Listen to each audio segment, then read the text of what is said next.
Bonjour à tous et à toutes, mon nom est Olivier Lalancette et vous écoutez le 3e épisode de Terrain Vague, un podcast du collectif Au Cric après souper.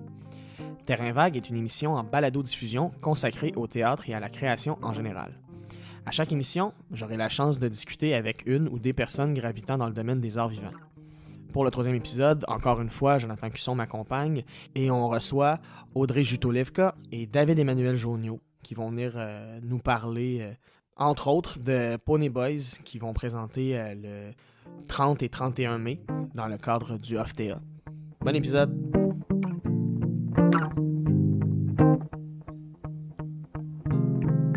Est-ce que ça roule déjà?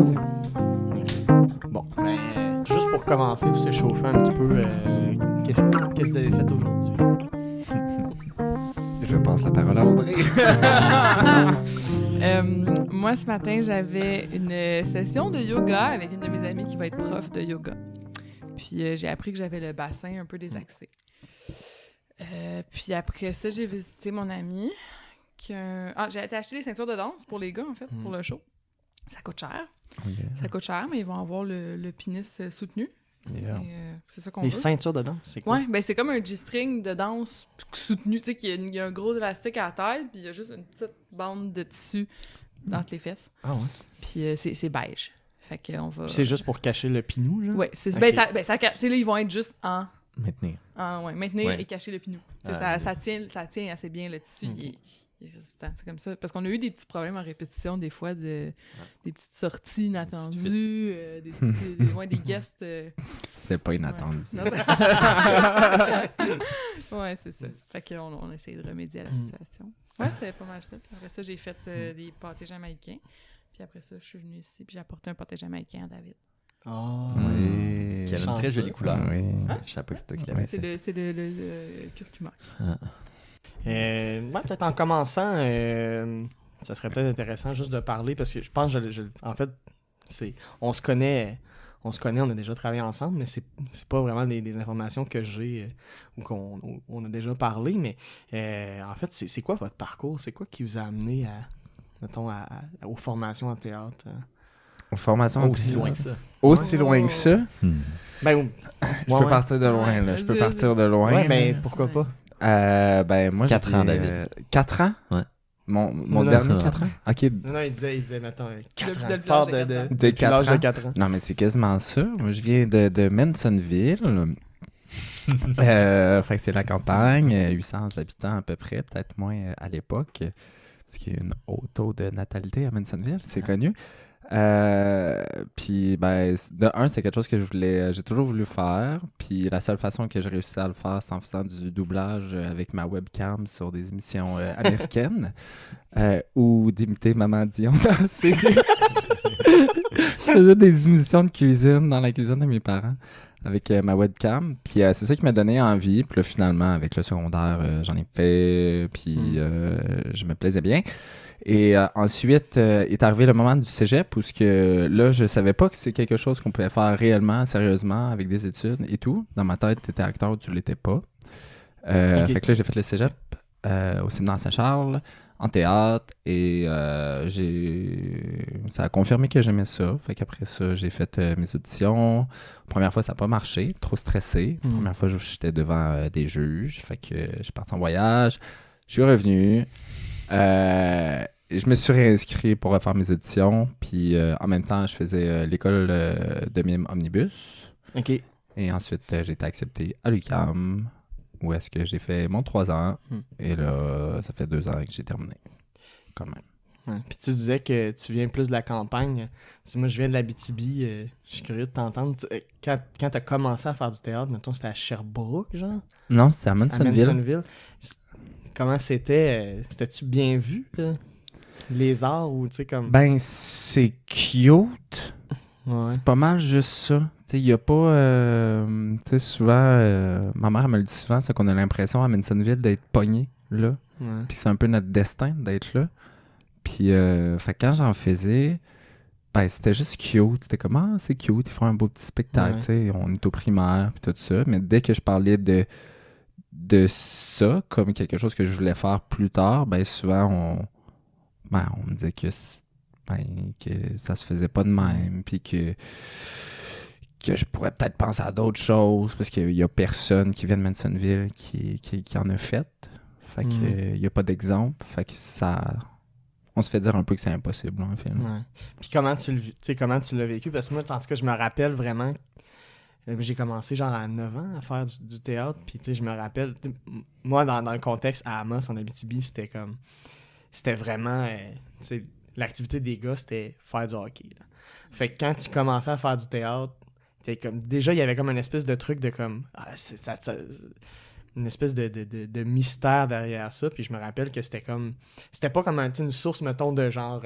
de bullying ou rien. Ça n'a pas été ça, mais c'était genre un peu comme... On te met dans le corner. OK, toi, t'es l'artiste, genre... tu fais du théâtre. T'es comme la vedette. On dirait que ça devenait comme un truc pour se démarquer, genre. Non, à Mansonville, mais il n'y a pas assez d'activités pour pouvoir compartimenter les gens. Tout le monde faisait du hockey, tout le monde était dans l'équipe de soccer, puis tout le monde était dans le boys group ou le girls group, qui étaient des activités où est-ce qu'on faisait de la danse ou plus artistique. Le boys group, ah ouais, c'était en Ouais, on appelait, boys group avec Mabel. OK. Puis, fait que t'étais dans le boys group. Fait que j'étais dans le boys group, comme tous mes amis, puis là, on chillait, on jouait aux jeux vidéo, on faisait un peu de bricolage, puis on faisait un show par année, puis quand il y a eu... Est-ce que tu dirais que la danse, c'est parti du boys group? C'est commencé par le boys group, on a fait une reprise d'une tune de Michael Jackson. Oui, je me souviens, on a fait trailer, je faisais les petites moves de pattes à la zombie. Yeah. J'ai appris ces moves-là, puis c'était mes premiers moves de danse. C'est plate, Mansonville. J'aurais aimé ça, voir ce show-là, moi. Oui. Le boys group. J'aurais envie de dire un acteur physique, c'est un acteur physique. Ça mène même. C'est ça. Après ça, une fois que t'es passé par le boys group, tu pouvais pas devenir autre chose qu'un acteur terriblement physique. C'est une présence qui dégage. Vous êtes con. Mais il me semble avoir déjà entendu, donc tu as fait un omnibus un certain temps. Tu as fait de la capture... Du motion cap, j'en ai fait une fois. J'ai trippé. Ouais. C'était vraiment hot. J'aimerais ça en faire si jamais quelqu'un... Ouais. Si jamais quelqu'un écoute, il y a une grille. Moi, j'ai adoré. J'en ferai encore. Mais ben, c'est un autre monde. Le mocap, c'est... Mais c'est un autre monde, pourquoi? Qu'est-ce qui était... Ben, c'est... Qui était le plus challengeant là-dedans? Challengeant. C'était pas... Moi, pour vrai, c'est la première fois que je touchais un aussi gros salaire. Fait que je capotais. Je venais d'arriver à Montréal, puis là, je faisais omnibus, puis ils m'ont fait auditionner pour ça, puis je l'ai eu, puis c'était vraiment buzzant. Là, je suis arrivé là-bas, j'ai fait l'audition, ils m'ont dit tu l'as, t'es le seul qui était le moins dancey, puis qui était plus réaliste, tout ça, fait qu'on va prendre tes mouvements. Fait qu'ils m'ont fait une liste de 120 mouvements, 2 films à écouter de 3 heures sur la guerre, puis là, ils m'ont dit on se revoit dans 3 jours, reviens bien préparé.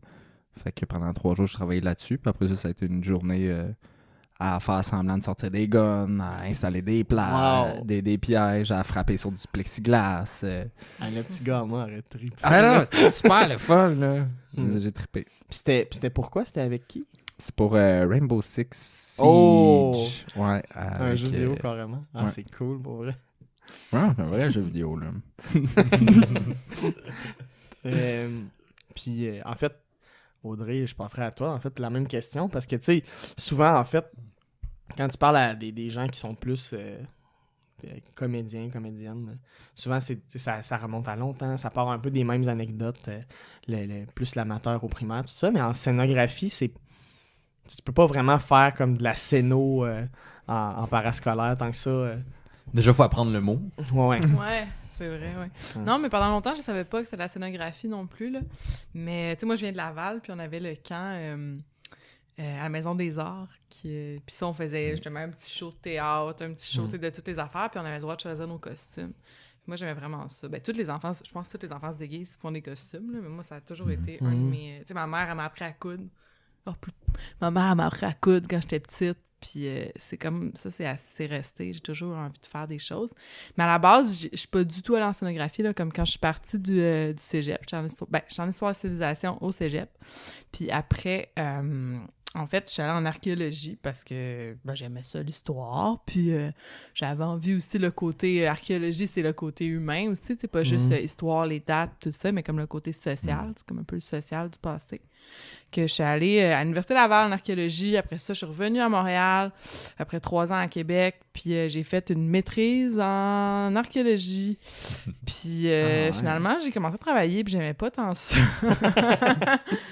Mais ça m'a pris du temps un peu à m'en rendre compte, là, quand même. Tu sais, j'ai un petit peu travaillé avant de m'en rendre compte. Puis c'était quelque chose de très physique. Puis que, en fait, toute la réflexion qu'il y avait derrière la maîtrise puis tout ça, je pouvais pas retrouver ça sans m'embarquer dans une grosse carrière universitaire où j'allais être, tu sais, faut que tu chasses les docs puis les post-docs puis que tu deviennes prof. Puis moi, j'étais pas prête à m'embarquer là-dedans.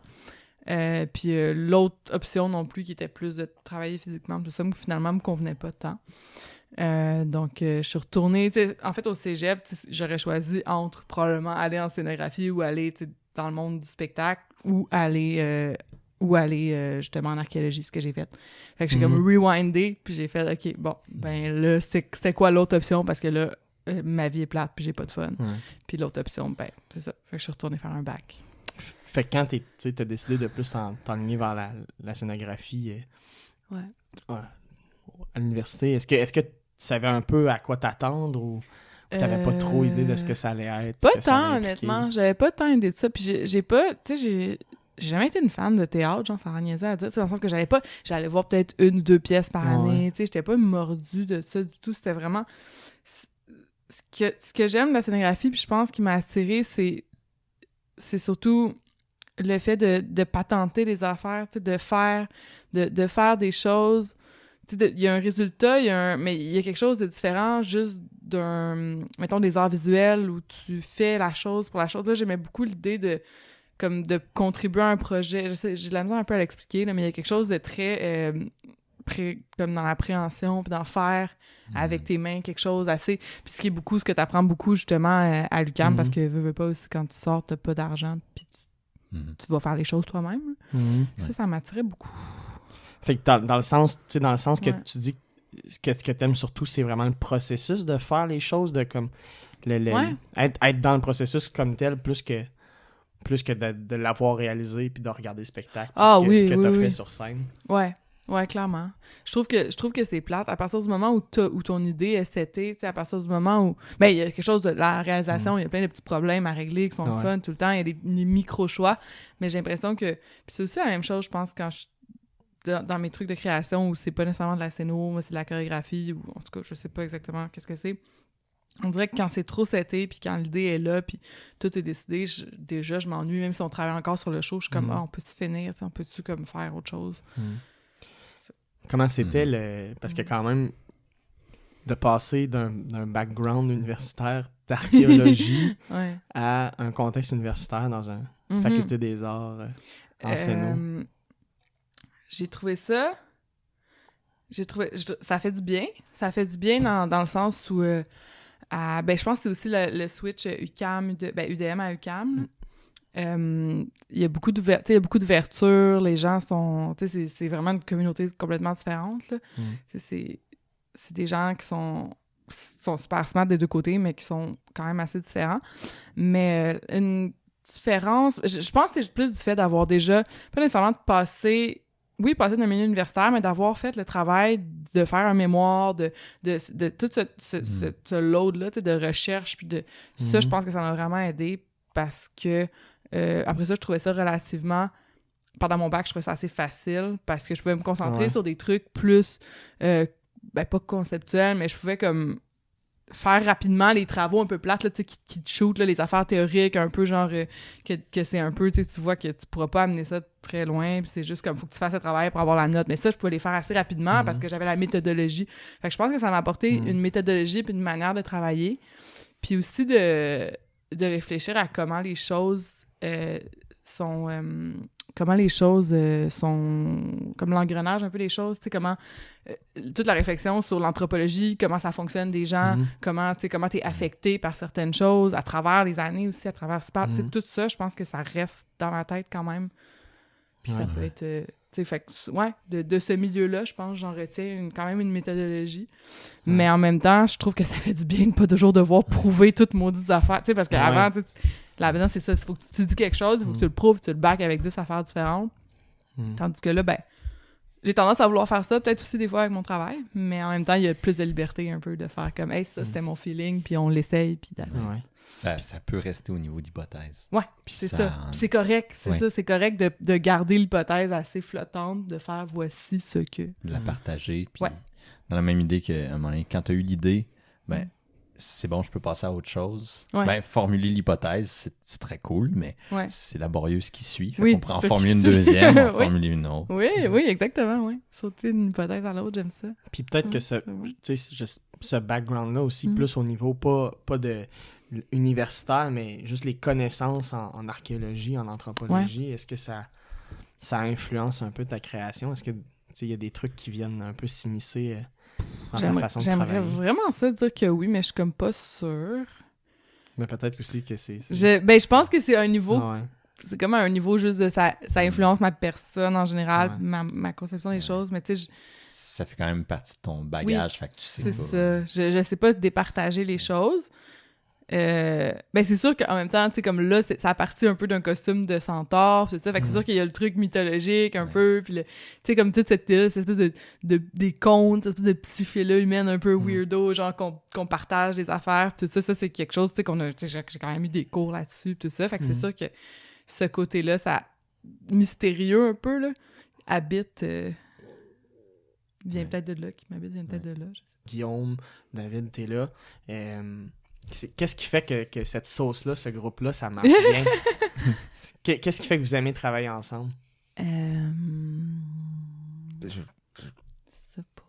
sais pas. C'est-tu les gags de pète qu'on fait ensemble? Je pense qu'il y a vraiment un truc... Quoi? Les gags de pète. Les gags de pète. Genre les gags niaiseux. Ouais, je pense que ça se passe en répétition. Que là, on a bien du fun et tout ça. Puis, à force de travailler aussi... On finit par, comme, surtout, comme entre moi et Guy, parce que le troisième interprète, on va commencer à travailler avec. Je sais pas si mais, tu sais, moi et Guy, vu qu'on a déjà travaillé ensemble, puis que là, en répétition, on se découvre aussi, on finit par savoir un peu quelle place l'autre prend, tout le temps. Puis on devient un peu... on est confortable dans ces places-là. Je sais pas si à un moment donné, ça va changer, qu'on va essayer de se challenger. Mais comme pour un premier show, puis un deuxième show... Je pense qu'on se découvre comme interprète, puis on se découvre aussi un après l'autre, puis on prend des places, puis on les aime, ces places-là, puis ça a une dynamique qui s'est créée. Je te mets on the spot, mais tu sais, juste pour le fun de faire l'exercice, comment tu décrirais ta place, puis mettons la place des autres dans ce processus-là? Qui fait quoi, mettons? Entre Guy puis moi, ou Guy, moi puis Audrey? Guy, toi puis Audrey. On the spot. On jase pour jaser, là. Je sais pas. Je pense. Tu es la personne la plus stiff des trois? Je pense que oui.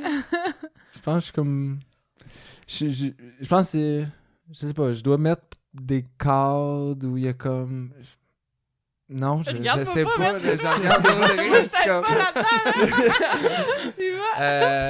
Non, mais je pense que là-dedans, tu sais, je suis pas nécessairement la personne la plus organisée, mais je suis pas la personne la moins organisée des trois. On laisse savoir c'est qui les deux autres. On n'aime pas ça bitcher, mais quand c'est à l'intérieur des équipes de création, là, moi je jubile. Tout le monde est invité à y aller et à essayer de deviner. Ce podcast-là, c'est juste comme une façade pour comme détruire les projets des autres. Parfait. Ça met des idées dans la tête. Il t'aide pas. Il taillit. Mais c'est moi qui... Je m'occupe, j'aide beaucoup Audrey à trouver du financement, à trouver des locaux, des choses comme ça, là, faire des budgets, là, même si on n'est pas... En tout cas, moi, je suis pas encore top-notch là-dessus, mais tu sais, je travaille de mon mieux pour faire ça. Puis sinon, en répétition,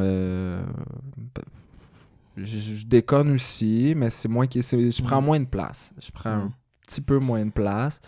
Mais comme des fois, je peux avoir mes excès puis en prendre beaucoup aussi. C'est un peu dur à dire pour moi. Sais-tu... parce que, tu sais, Audrey, t'es la chorégraphe.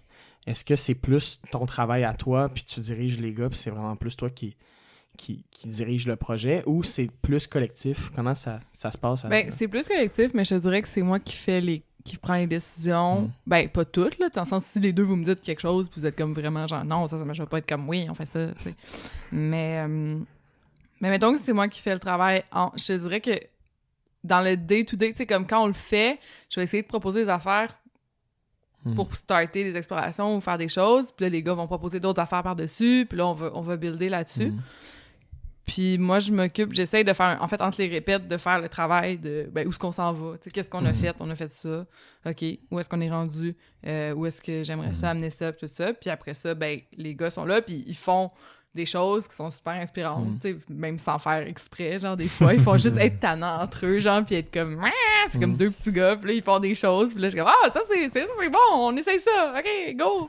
Puis là, finalement, ça se ramasse dans le show. Ouais. Ça marche. Fait que t'es là pour faire le travail un peu en amont pour préparer, puis à la fin pour prendre les décisions. Est-ce que tu t'identifierais au pain dans la sandwich? Ouais, ça peut marcher, ouais. Puis si on est lancé là-dessus, David? Quel morceau! Quel pain? Non! Viande, condiments? Moi, je serais clairement le pickle. Ouais, pickle mayonnaise, j'allais je dire pense. le tofu. Là.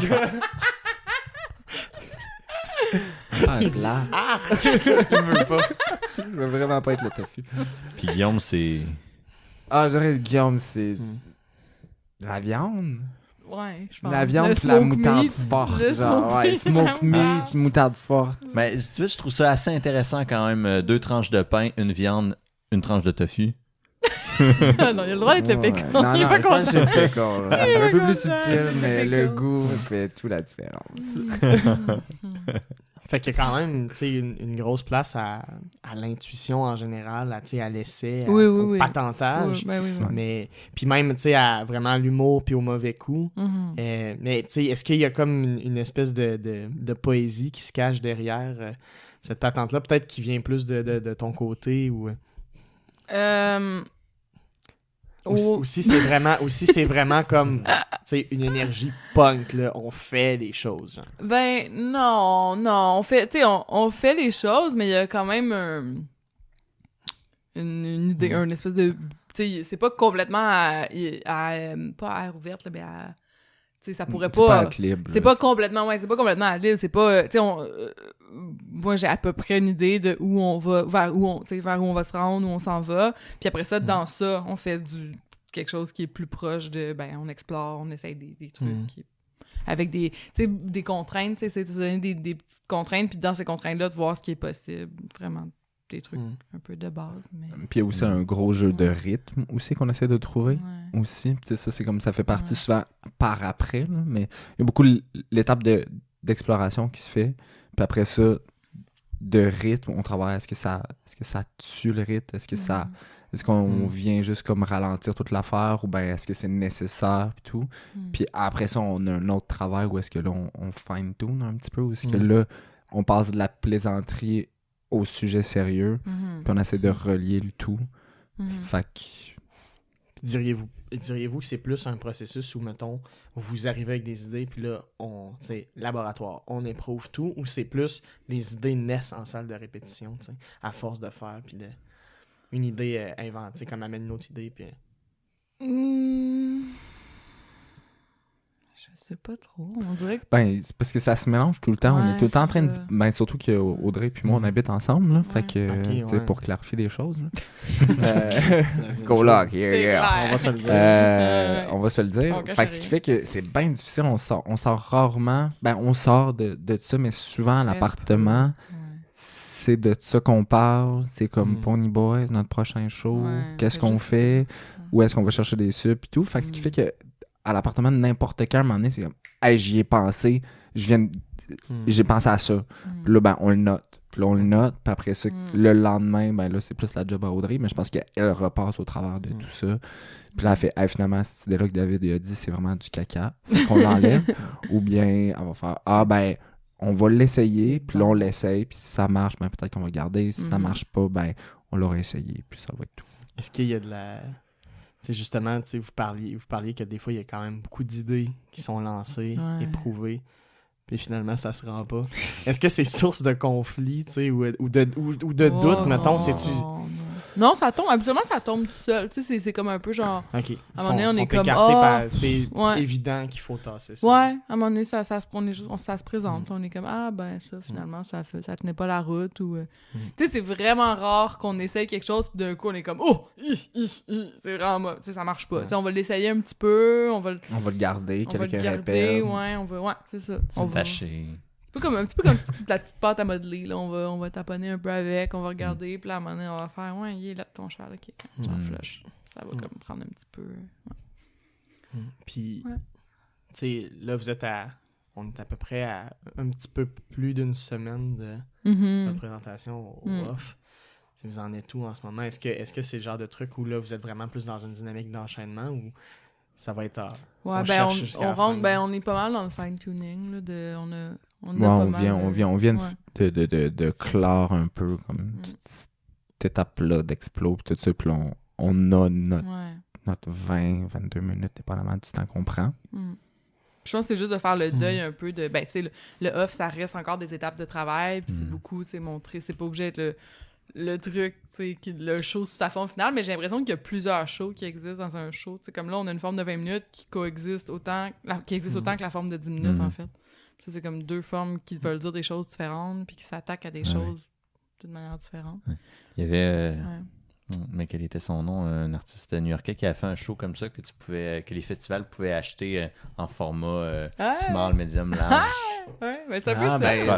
C'est ça qu'on aimerait. C'est ça qu'on fait, Être capable de le faire. Trajar Harel, je crois. Comment? Trajar Harel. Son spectacle antigone. On va prendre la référence, on va voir comment il est fait. Ben oui. Ouais. Je pense qu'on serait bon pour prendre peut-être une pause. Donc on prend une petite pause, une petite bière, puis on va revenir. Yes.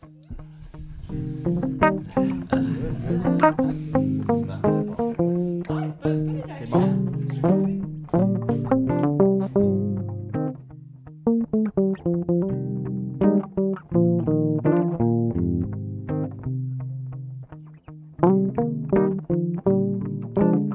On en profite pour remercier Conflit de classe, qui est un podcast de débat politique. En fait, on les remercie parce que c'est grâce à eux qu'on peut enregistrer ce podcast parce qu'ils nous prêtent leurs équipements.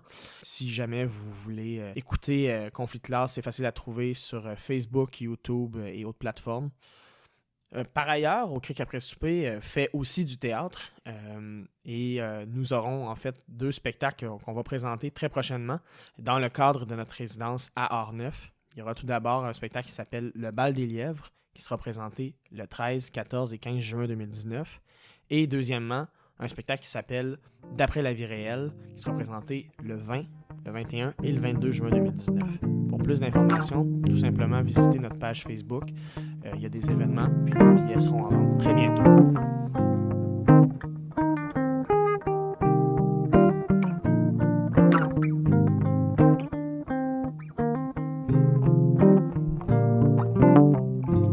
Ça roule-tu?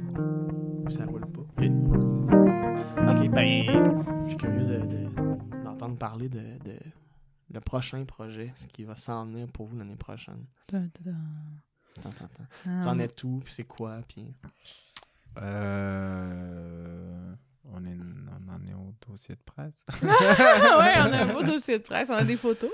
On a fait une résidence, en fait, à La Serre. OK. Où on voulait...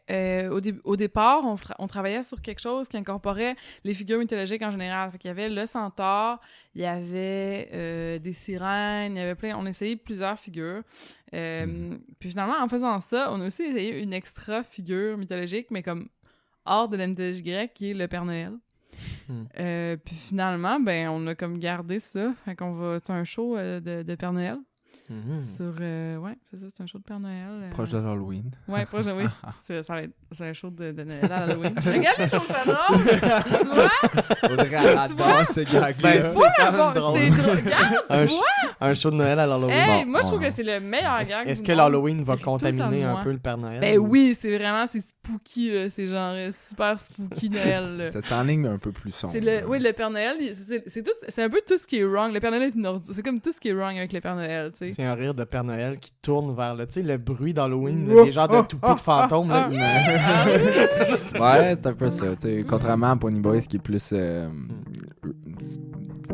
western. Lumineux, mais il est assez western. On joue sur les codes vraiment du western. C'est beaucoup ça qui se rapproche, mais là, on va se lancer plus dans... On avait parlé, on sait pas si ça va rester comme ça, mais pour l'instant, c'est une idée qui nous plaît, mais plus vers le film de Noël pour enfants et les films d'horreur. OK. Ouais. Mais tout, tu sais, quand tu genre penses... Chucky rencontre le Père Noël. Ou Chucky est le cadeau du Père Noël. Oui, Chucky est c'est le Père Noël en tant que tel. Mais il y a quand même beaucoup de films d'horreur. Si vous voulez checker, là, il y a quand même beaucoup de films d'horreur avec des Père Noël tueurs, c'est effrayant. Ouais. C'est effrayant. Tu sais pas c'est qui. Il se cache derrière son costume. Ouais. Il rentre chez toi la nuit, mais somehow, c'est correct. Puis les parents, ils disent, c'est vraiment nice. Le Père Noël, il s'en vient, il va rentrer. Puis il va manger ta bouffe. Puis il french ta mère, puis il s'en va. Ouais. C'est trash, là, quand tu y penses. Il y a bien des choses qui marchent pas là-dedans. Il y a beaucoup de choses. Il y a beaucoup de choses. C'est un gros entrepreneur aussi. Il y a tous ces petits lutins qui travaillent. Il y a tout son... c'est ça, là. Ils sont pas syndiqués, lutins. Ils sont clairement pas syndiqués. C'est pas dans quel pays du monde. Puis la mère Noël est juste là. Elle travaille pour lui. Elle a failli, tu sais, lui... C'est une housewife. Il t'a coquiné avec le lobby de l'industrie laitière aussi. Oui, clairement. Ben oui. Il y a plein de choses. En général, c'est le Père Noël comme figure aussi d'apprentissage de la docilité. Tu sais, comme on apprend quand on est petit qu'il faut être fin, tu sais, il faut être une bonne personne, il faut être fin, sinon on n'aura pas la surprise, ou sinon, ça c'est moins présent dans notre, en ce moment, mais tu sais, comme t'as le père fouetteur, t'as la figure du père fouetteur qui est plus en Europe, tu sais, soit tu vas te faire chicaner, ou tu vas être gentil, tu vas avoir une orange, tu sais, il y a comme ce... De faire peur. C'est un bonhomme 7 heures, Père Noël. C'est comme s'il y avait une espèce d'accommodement chrétien pour les enfants, ou plutôt que de concevoir la punition puis la récompense comme étant une affaire qui arrive à la fin de ta vie, étant donné qu'on sait que chez les enfants, le temps est plus long. Ça arrive une fois par année. Ouais. Que quelqu'un va te donner le jugement de dire si t'as été fin, puis si t'as été fin, c'est ça. Ouais, c'est un cadeau. En tout cas... Ça, puis plein d'affaires, ça nous donne une figure. Mais, puis vous dites que c'est arrivé un peu par hasard, cette figure-là, parce que vous exploriez d'autres choses, puis finalement, ça a été comme, on va explorer ça, puis finalement, ça a take over tout. Ben, c'est parce que on n'avait pas grand-chose. Non, mais c'est ça, on avait une semaine de résidence, puis une semaine, on a essayé, parce que là, on était beaucoup stickés avec Pony Boy sur le centaure, fait que les figures mythologiques, fait qu'on était beaucoup là-dedans, fait qu'on se disait les sirènes, tu sais, comment qu'on peut faire des sirènes, on les gars, ça va être drôle, ok, nice. OK. Après ça, OK, on est 3. Qu'est-ce qui est 3? Ben, le cerbère, tu sais, c'est un chien à 3 têtes. On va le faire. Finalement, c'est un peu tough à faire, un cerbère à 3. Il y a beaucoup de monde, c'est pas tant... Puis, un cerbère, c'est quoi? C'est le chien à 3 têtes. Ouais, c'est le gardien de l'enfer. Ouais. Puis après ça, il restait, tu sais, ça a été lancé ça, on va faire, on va essayer le Père Noël puis tout ça, puis on a fait une belle explo. Dans la suite des créatures extraordinaires. Oui, dans la suite, une autre mythologie, tu sais, plus proche de nous, puis tout, on avait un Dick in a Box. En fait, on a fait une explo autour du Dick in a Box, c'était comme des cadeaux empoisonnés de la masculinité, genre, justement, c'est super paternaliste, le Père Noël, là, c'est comme, elle vient ses genoux, fait que c'était un peu ça, là, c'était comme, c'est ça. Les gars qui se font aspirer par leur Dick in a Box. Puis, on dirait déjà qu'il y a quand même aussi... C'est comme un hasard que cette figure-là soit arrivée, mais ça amène quelque chose... Quand vous en parlez, on dirait que là, la figure, comparée, mettons, à Pony Boys, quand vous parlez du cheval, c'est pas ce qui inspire le plus, mais là, la figure en tant que telle a l'air de vous pousser dans comme la réflexion de... C'est comme juste un show plus sur la réflexion de ce que c'est, puis qu'est-ce que ça a de... Ouais. Puis après ça, le fun, ça va être de le transférer dans un costume, parce que encore, moi, c'est ça qui me... Ouais. Pour moi, c'est la manière par laquelle passer facilement, c'est ça. C'est comme le costume pour passer par le corps. Ça va être de le transférer dans un costume, puis après ça, de voir ce que ça donne avec les gars. Tu sais, qu'est-ce qu'ils vont être capables de faire, qu'est-ce que... Ouais. Alors que, en fait, c'est plus... Pony Boys, est-ce que le costume est arrivé pendant le processus de répétition ou ça précédait, ça a été le costume pour on est parti? Ça a été le point de départ. Ouais. Ça a été ça. Les gars, on va vous habiller en centaure, puis vous allez faire un show de poney. Puis on est parti de là, puis après ça a découlé plein de questionnements par rapport à la masculinité. C'est quoi être un garçon? C'est quoi être deux gars ensemble ici? L'amitié. C'est quoi l'amitié entre deux gars? Puis tu sais, on est très au courant qu'il y a quelque chose de très Brokeback Mountain dans ça, parce que c'est deux gars qui se retrouvent quasiment, tu sais, on n'est pas très habillés à un moment donné. Puis dans un contexte quand même western. Dans un contexte western, fait que tout rapporte à ça. Puis on s'est dit, on veut pas aller là, on veut pas parler d'homosexualité ou de cette place-là. Fait qu'on reste beaucoup dans, c'est quoi la relation de deux gars? C'est comment ça se pogne, comment ça s'aime mal des fois.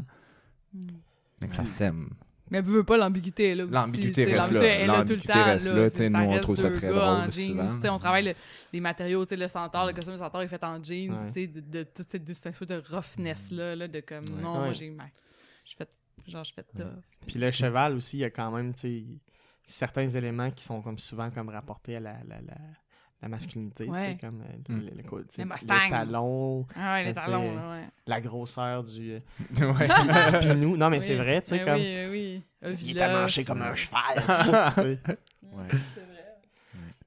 Puis est-ce que tu sais, le titre Pony Boys, est-ce que c'est comme une façon de juste amener comme une twist un peu funny, de faire, OK, mais c'est des chevals, mais c'est des petits gars quand même, genre.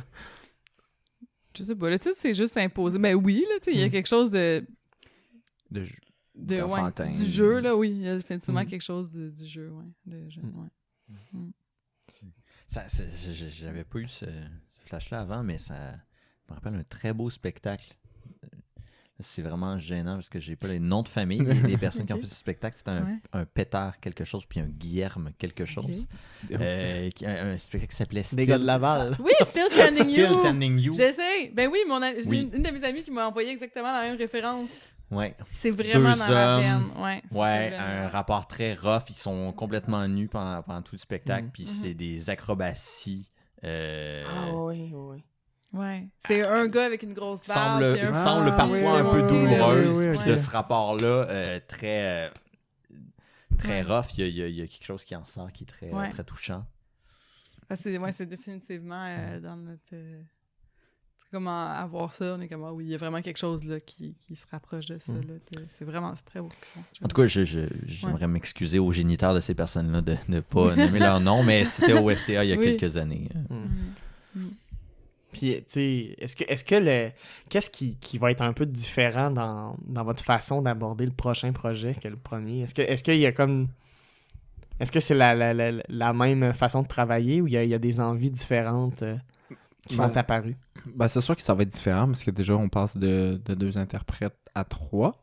Fait que les dynamiques, déjà, sont différentes parce que, tu sais, comme quand je parlais de place tantôt entre Guillaume puis moi, ben là, il y a une 3e personne qui s'additionne là-dedans. Fait que c'est sûr que là, moi-même, ma place change, la place à Guy change.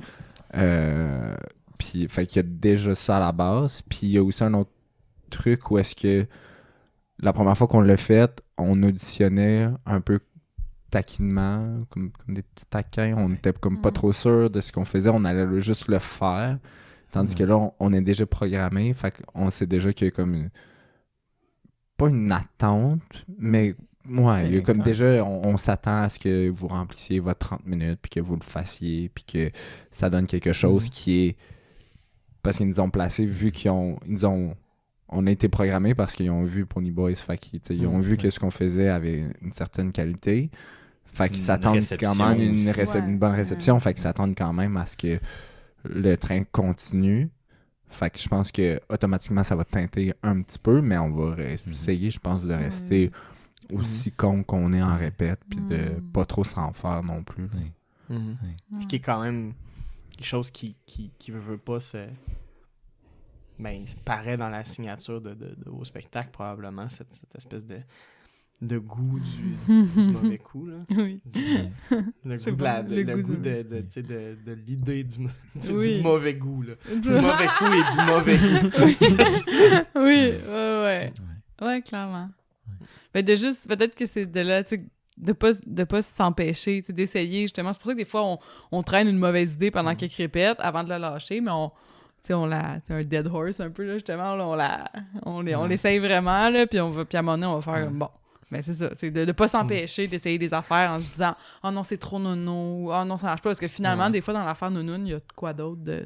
Des fois, c'est un petit détail où tout a de l'air très nono, puis quand on rajoute un nouveau détail, une nouvelle vision à ça, ben, la même chose prend une twist complètement différente, que ce soit dans l'interprétation ou dans les contraintes. On change une petite contrainte, puis finalement, ça marchait. Là. Ouais. C'est comme Guy en répète l'autre jour qui disait qu'il s'imaginait comme être un gros tas de caca, puis que les regards du public, c'était les mouches qui venaient sur lui, tu sais, ce genre d'affaire-là, finalement, ça a l'air niaiseux quand tu le dis, mais ça donnait un résultat intéressant. Puis après ça, on a fait une petite exploration aussi où j'étais une grosse mouche qui courait autour des gars, puis ils devaient me chasser avec leur queue. Puis là, moi, je pense qu'on va trop parler de processus.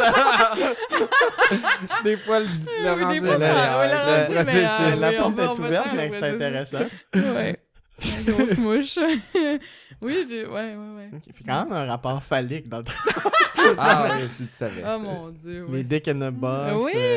Ben oui, mais veux pas, tu sais, là... Tu sais, on travaille avec la matière qu'on a, puis moi, j'ai eux, tu sais, entre autres, qui sont... Des beaux hommes. C'est ma matière.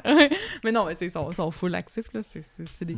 On s'entend que c'est aussi des collaborateurs à la chorégraphie qui amènent tout le temps du jus, tu sais, pis tout. Mais veux pas, tu sais, ça part de... Tu sais, à la base, on avait rien sauf un costume, puis eux. Fait qu'il faut que ça s'intéresse aussi à leur relation. Là, c'est sûr qu'on va peut-être en décoller pour le prochain truc un peu, mais veux pas, il y a leur personnalité qui sont là, puis qui sont comme super... Tu sais, comme David parle beaucoup de la relation entre lui et Guillaume, tout ça, ben ces dynamiques-là sont quand même là en quelque part, puis on les utilise. Pour se donner du jus, justement. On parlait d'humour plus tôt. Puis je trouve que l'humour a une belle place en danse en ce moment. Puis ça joue avec les attentes. Il y en a quand même. Il y a Marie Bellan qui fait des trucs très cool, qui a fait un spectacle qui... Je pense qu'elle disait elle-même que c'est un spectacle qui traitait du poche en danse, avec MC Gilles, qui participait au spectacle. Il y a le travail de Camille Lasselle-Wilsey que je trouve hyper intéressant, puis qui joue dans des zones très, très, très, très humoristiques. Ouais. Est-ce qu'il y a un certain type d'humour que vous reconnaissez comme étant parent au vôtre, ou d'où il vient, votre humour en termes de spectacle? De l'humour, du théâtre. Est-ce qu'il vient plus du théâtre? Est-ce qu'il vient plus de...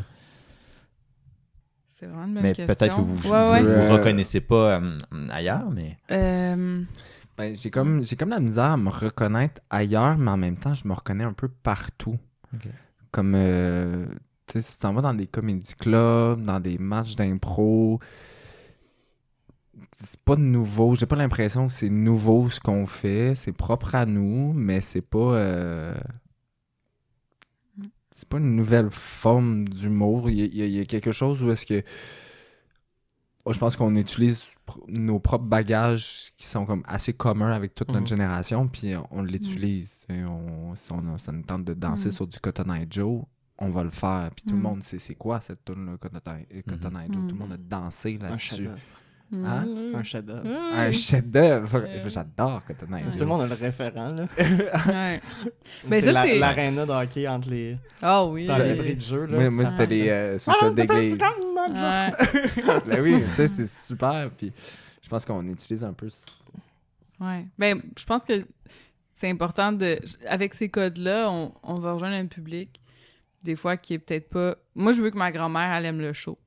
Ça, elle vient le voir, là, ma grand-mère, là, aux écuries, là, puis je veux qu'elle regarde, puis que même si elle a pas tous les codes nécessairement de la danse contemporaine, que sans une grosse mise en contexte, de dire, écoute, là, faut pas que tu t'attardes, il y a peut-être pas de fil narratif. Sans grosse mise en contexte, je veux que tu sais, ma grand-mère qui est une femme super, une femme de lettres, tout, mais en même temps, elle n'est pas tant familière avec la danse contemporaine.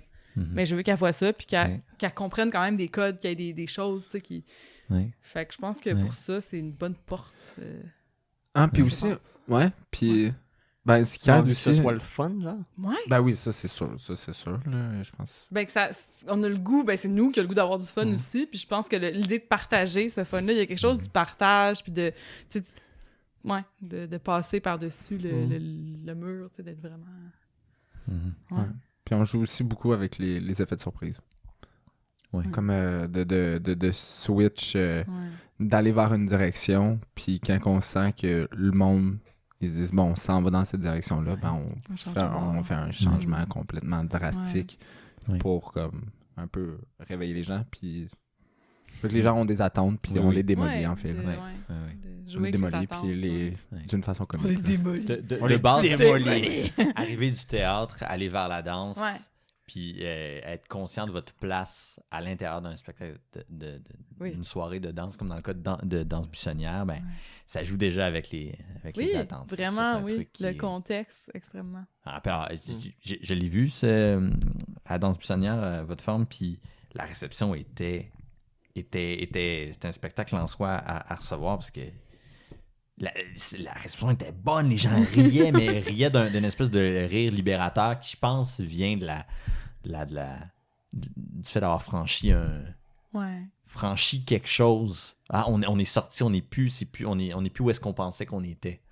C'est l'impression que j'avais. Je trouve que ça répond assez bien à cette idée-là d'essayer de surprendre, d'être un peu à côté. Oui, d'être un petit peu à côté. Il y a beaucoup de gens qui nous ont dit que ça a fait du bien. Comme ça fait du bien. Là. Je me suis sentie bien dans le spectacle. Ça a juste fait du bien de voir ça. Puis je le reverrai juste parce que ça fait du bien. Mais c'est souvent... Ça fait du bien. C'est...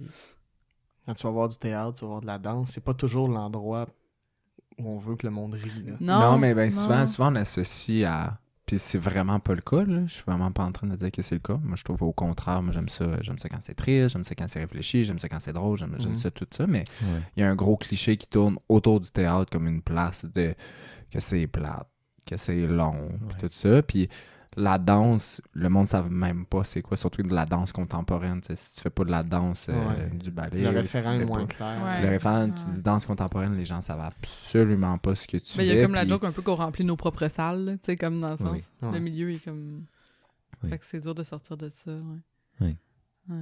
Mais j'ai envie de revenir sur ce que tu as dit tantôt, c'est en parlant de ta grand-mère. Oui, ma grand-mère. Parce que c'est quelque chose que j'ai entendu quand même plusieurs fois. Je me rappelle de Maxime Brion, d'ailleurs, qu'on a reçu, qui parlait, je crois qu'il parlait de sa mère. Puis il y a un certain temps, qui disait qu'il faisait son spectacle pour elle. Puis moi, je l'ai déjà dit, pour un spectacle en particulier, qui est un spectacle de poésie, les textes de Fernando Pessoa, qui sont arides, qui sont difficiles, mais dont le défi, pour moi, c'était « Mais j'aimerais que ma grand-mère... trouve son compte là-dedans. C'est ça mon point de... C'est un truc que j'entends quand même souvent puis que je trouve très intéressant. C'est nommer quelqu'un de sa famille comme étant le... Oui, mais j'aimerais que cette personne-là elle réussisse à recevoir un spectacle qui l'intéresse. Je sais pas, j'ai envie qu'on en parle de ça. Cette envie-là d'être entendu ou de pas se sentir tout seul dans son coin. Là. Mais je trouve que le lien avec la famille est intéressant. Pas être rejeté par sa propre famille, mais pas la rejeter non plus. Non, de pas... de pas être... Tu sais, quand... Je pense... je peux pas parler pour tout le monde, mais on a un peu vécu, tu sais, d'être dans un souper de Noël ou un truc comme ça. Puis les gens se demandent un peu ce que tu fais ou genre, qu'est-ce que tu fais vraiment dans tes journées, tu sais, c'est quoi ta job, tout ça. Puis t'as comme envie un peu, tu sais, t'as le goût de montrer, là, tu sais, regarde, maman, je suis capable, moi aussi, j'ai fait un bon spectacle. C'est comme quand t'étais petit puis tu faisais des shows. Il y a quelque chose un peu de ça, là, je pense, clairement. Genre un peu comme, comme créer des ponts, puis comme... Je sais pas exactement. C'est quoi votre rapport par rapport à ça, êtes-vous plus des interprètes, des créateurs qui aiment que la famille puis la famille étendue viennent voir ou c'est peut-être plus la scène, le théâtre, c'est plus mon espèce de lieu à moi? Moi, je suis plus ça. La scène, tout ça, c'est mon lieu à moi. Je m'en plains pas, là, je suis vraiment chanceux. J'ai vraiment une famille qui me supporte beaucoup puis qui, quand ils peuvent, ils habitent loin. Ils peuvent pas tout le temps, mais quand ils peuvent, ils viennent. Puis sont tout le temps super contents. Puis ma mère, c'est la première à pleurer. Tu l'as déjà vu? C'est la première, après un spectacle, à pleurer à chaudes larmes puis à dire à tout le monde que j'étais le meilleur puis tout ça.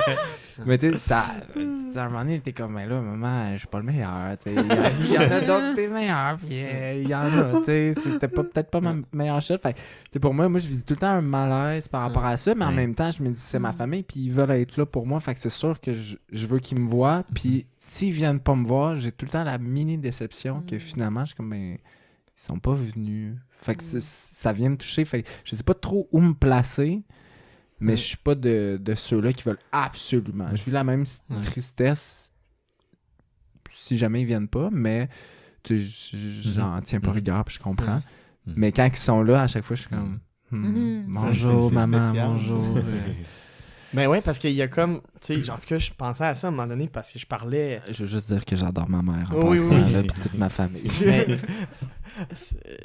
C'est parce qu'à un moment donné, j'essayais juste de me faire la réflexion parce que des fois, c'est compliqué parce que, mettons, moi, il y a mon père qui veut vraiment venir voir les shows, même s'il faut qu'il vienne d'Abitibi, tu sais. On le salue. On le salue, puis là, il m'en parlait, je veux venir voir tes choses. Puis là, tu sais, comme je faisais comme un travail de genre, ouais, mais au milieu d'une série de shows, là, j'aurais pas tant de temps pour toi. Puis tu sais, c'est comme un peu dur parce que c'est comme si... Puis après ça, j'essayais de penser à... que c'est un peu comme s'ils viennent pendant ta journée de travail, tu sais. Je suis au bureau, là. Fait que j'aimerais ça pouvoir vraiment te donner plus d'attention parce que c'est spécial que notre famille vienne, mais en même temps, il y a c'est mon milieu de travail, tu sais. Il y a peut-être ça, je sais pas si vous si Audrey et Joe, vous vivez ça, mais du fait que les gens, des fois, les parents viennent de loin, c'est que tu te sens responsable quand ils arrivent dans ta ville. Je pense qu'il y a de ça aussi beaucoup, comme tu dis, tu rentres dans mon milieu de travail et tout ça, tu sais, je veux t'accueillir et tout, mais je peux pas, tu sais. Je peux pas parce que j'ai mon avant-show, j'ai mon show, puis après ça, j'ai mon après-show, puis si tu vas aller te coucher... Puis t'es pas capable de te retrouver à Montréal, ça vient comme compliqué puis tout ça. Mais en même temps, tu veux que la personne soit là, mais... Ouais, mais moi, c'est pas tant la logistique ou comme la responsabilité, plus que, tu sais, d'être une bonne personne, tu sais, c'est d'avoir envie d'être comme, ben, ces gens-là sont spéciaux, je devrais faire créer une bulle alentour d'eux puis être super disponible. Mais au fond, il y a plein d'autres gens qui sont, tu sais, venus voir le travail, qui font partie de ta vie de tous les jours, tu sais. Puis pour moi, c'est l'envie aussi de les accompagner dans la réception du spectacle. Et je trouve ça super intéressant, cet exercice-là, de se dire, ah, OK, forcé de se demander, ah, ce spectacle-là, c'est-tu pour toi ou c'est lui moins? Puis comment je peux te préparer au spectacle, vu que je te connais? Qu'est-ce que je dois te dire avant? Qu'est-ce que je peux te dire après qui va t'aider à bien le recevoir? Mais parce que j'aime cet exercice-là parce que ça remet en question des choses par rapport à comment on prépare un public. Mais en même... Cette métaphore, c'est un public concret, celui-là. Il existe, on le connaît, mais un public, c'est plein de gens comme ça. C'est juste que c'est les seuls sur lesquels on a cette prise-là. Mais moi, en même temps, j'essaie de plus en plus, j'essaie de moins les préparer. Ah, OK. Ça m'arrive encore, là, tu sais, des fois, tu sais, je sais que là, je suis comme, tu vas faire 2 heures de char, puis là, t'es comme, ouais, mais tu sais, est-ce que vous êtes sûr que vous voulez faire 2 heures de char pour un show, ou est-ce qu'il va y avoir de la grosse musique pendant 2 heures de temps, puis que, tu sais, c'est pas un show de danse comme tu penses que ça va être un show de danse, t'sais. Mais j'essaie de me retenir le plus possible, parce que c'est pas à moi de faire ça, tu sais. C'est pas à moi de leur dire ce qu'ils vont aimer, ce qu'ils vont pas aimer. J'essaie d'être vaste, de dire, ben, c'est tes risques qui est pas péril, là. Il n'est pas vraiment péril, là, mais... Quand on ouvre la trappe, il tombe.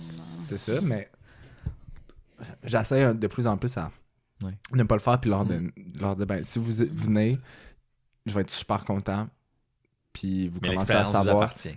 Mais l'expérience vous appartient. Si après le spectacle, vous êtes soit en larmes parce que vous avez trop trippé, ou soit si vous êtes vraiment frette avec moi parce que vous avez pas aimé ça, ben on se reparlera, on va se reparler comme demain matin, là, je veux dire, on va s'en rejaser tout ça, mais c'est pas à moi de te dire exactement comment tu vas sortir du spectacle. Hey, mais c'est drôle ça, la scène de l'interprète qui sort de scène, puis là, sa famille est là, puis il s'en va les voir, puis tout le monde a la face en déconfiture. On est passé vite sur cette question-là tantôt, là, mais on s'est arrêté à David, mais des shows qui vous ont fait réagir dernièrement. Ouais, qu'est-ce que vous avez vu cette saison? Cette semaine, on est allé voir Terrien de Nathan Yaffe. Je sais pas comment dire. Ouais. Nate Yaffe? Nate Yaffe, oui, c'est ça, Nate Yaffe. Puis c'était vraiment une belle découverte. Moi, j'ai vraiment beaucoup aimé ça. C'est un show pour enfants, qui est aussi qui est super agréable pour les adultes. Là. Comme je pense que pas mal tout ce qui est pour enfants qui est bien fait, finalement, finit par avoir une couche que tu peux apprécier. Puis c'était beau parce qu'on était un petit public. Habituellement, ils le font avec des écoles, des assez grosses jauges, beaucoup d'enfants. Puis il y avait juste quelques petits-enfants, puis beaucoup d'adultes. Fait qu'on s'est comme retrouvés dans une situation où on était plusieurs adultes à un peu observer les enfants, puis à vouloir qu'ils aient une belle expérience. Puis en même temps, on participe, parce que ils nous font participer. Puis là, on doit faire un peu comme des espèces de bébites qui sont comme ces espèces de terriens-là. C'était super beau, la conception visuelle. C'était vraiment très belle. Puis, j'ai trouvé ça inspirant dans la relation à l'autre aussi, parce que dès qu'on est rentré, ils nous ont vraiment accueillis comme, bonjour, venez regarder les belles planètes avec les bébites. Puis là, fait qu'il y avait vraiment une prise en charge quand tu rentres. Puis après ça, ils glissent. Ils continuent à te parler puis à te faire des choses. Puis à un moment donné, on glisse plus dans une partie chorégraphique où nous, on est plus en retrait. Puis après ça, on retombe dans une participation. Ils donnent des pièces de vêtements qui sont comme un peu trafiquées avec plein de couleurs, plein de brillants. Ils donnent ça aux enfants. Puis d'un coup, les enfants savent quoi faire. Ils savent qu'ils peuvent participer. Puis comme nous, comme adultes, on est comme pas trop sûrs. On s'est fait jeter une espèce de poncho double sur nous. Genre moi et mon ami à côté, là, on l'a mis. On attendait un peu en marge. On était comme, qu'est-ce qu'on fait? On danse-tu pas? On a-tu le droit? C'est-tu juste le show? Alors que les enfants, eux, commençaient naturellement à se lever, à se mettre genre des cagoules, puis à comme aller comme faire des affaires dans le milieu, puis ça s'est passé comme d'un coup, puis tellement organiquement que je me suis dit, wow, ils ont vraiment bien gagé leur... C'était où, ce show-là? J'en ai pas... C'était chez Tangente, ouais. C'était super beau, les pubs, c'était comme des petits dessins par-dessus des photos, là, des dessins bob. C'était vraiment très cute. Donc, c'est ça qu'on est allé voir le plus récemment, je crois. T'as rien vu d'autre entre-temps, toi? Je sais pas. C'est ça, c'est à ça que je On t'avait voir pensais. ça samedi, je pense. Ouais. Est-ce qu'il y a un endroit où vous allez en particulier où vous dites, ça se peut que ça me... Ça se peut que ça me nourrisse. À cet endroit-là, des lieux. En général, c'est Tangente, là, qui est plus... OK. Ouais, qui est plus... Ben aussi, peut-être parce que je reçois tout le temps leurs promos, fait qu'en plus, ça me stimule. Tu sais, j'ai comme le goût, genre, d'y aller, là. Ouais. J'ai pas d'endroit, je pense. Tu sais, ça va dépendre. Là. Tu sais, avant, je pouvais être très condescendant puis dire que j'aime pas le TNM ou que chez du CEP, j'aimais pas ça parce que c'était bourgeois. Mais non, je pense que ça va dépendre tout le temps des shows puis tout ça. C'est sûr qu'il y a des théâtres qui généralement, la programmation va plus me parler. Mais je suis rarement déçu. Souvent, je vais avoir quelque chose que je vais voir, que je vais aimer, puis je vais accrocher, puis que je vais triper dessus, que ce soit le jeu ou l'éclairage, conception, ou le concept en général, ou les textes. Il y a tout le temps un élément qui, moi, va me satisfaire assez pour que je revienne chez nous, puis que je me dise, c'était un bon show.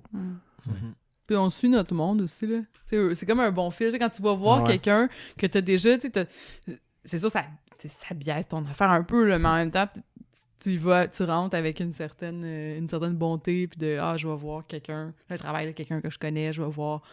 Fait que je trouve que c'est toujours une bonne petite porte d'entrée. En plus, t'en as entendu parler des fois par la bande, fait que là, t'as comme des informations, des insider info, puis là, t'es comme, je m'en vais voir le show, puis je sais que ça. Puis là, tu regardes, puis en tout cas, je trouve que c'est toujours le fun, ça. Ouais. Toi, Olivier? Ouais. Toi! Moi, là, je suis un fan de hall. Souvent, je trouve que l'expérience théâtrale, le hall du théâtre joue pour beaucoup. Et je trouve que le hall des écuries, puis le bar, là, comme tel, là, c'est vraiment le fun d'aller là. Je trouve que c'est vrai, comme... Puis après ça, il y a plein d'autres places que j'aime aller pour les shows, tout ça, mais les écuries, on dirait que La façon que c'est fait, ce théâtre-là, c'est le fun d'y aller. Bon. Ben écoutez, je pense qu'on a jasé... on a jasé quand même un bon petit bout de temps, donc merci d'être venu. Peut-être on va rappeler les dates de votre show. C'est le 30 et 31 mai. Oui, le 30 à 8h30, le 31 à 15h. Quand je dis 8h30. 8h30 du soir. Oui, 8h30, 20h30, le 30, 31, 15h, aux écuries. Oui. Ah ben, justement. Aux écuries, justement, venez tester le hall des écuries qui vous a été vendu. Puis même, admettons qu'il ne reste plus de billets. Juste pour le hall, ça vaut la peine d'aller faire ouais. Et donc, c'est ça, c'est présenté dans le cadre de l'OFTA. Allez voir ça. Oui. Merci. Merci de l'invitation. Salut. L'ambiance, c'est amusé. Oui, c'est amusé. C'est pas comment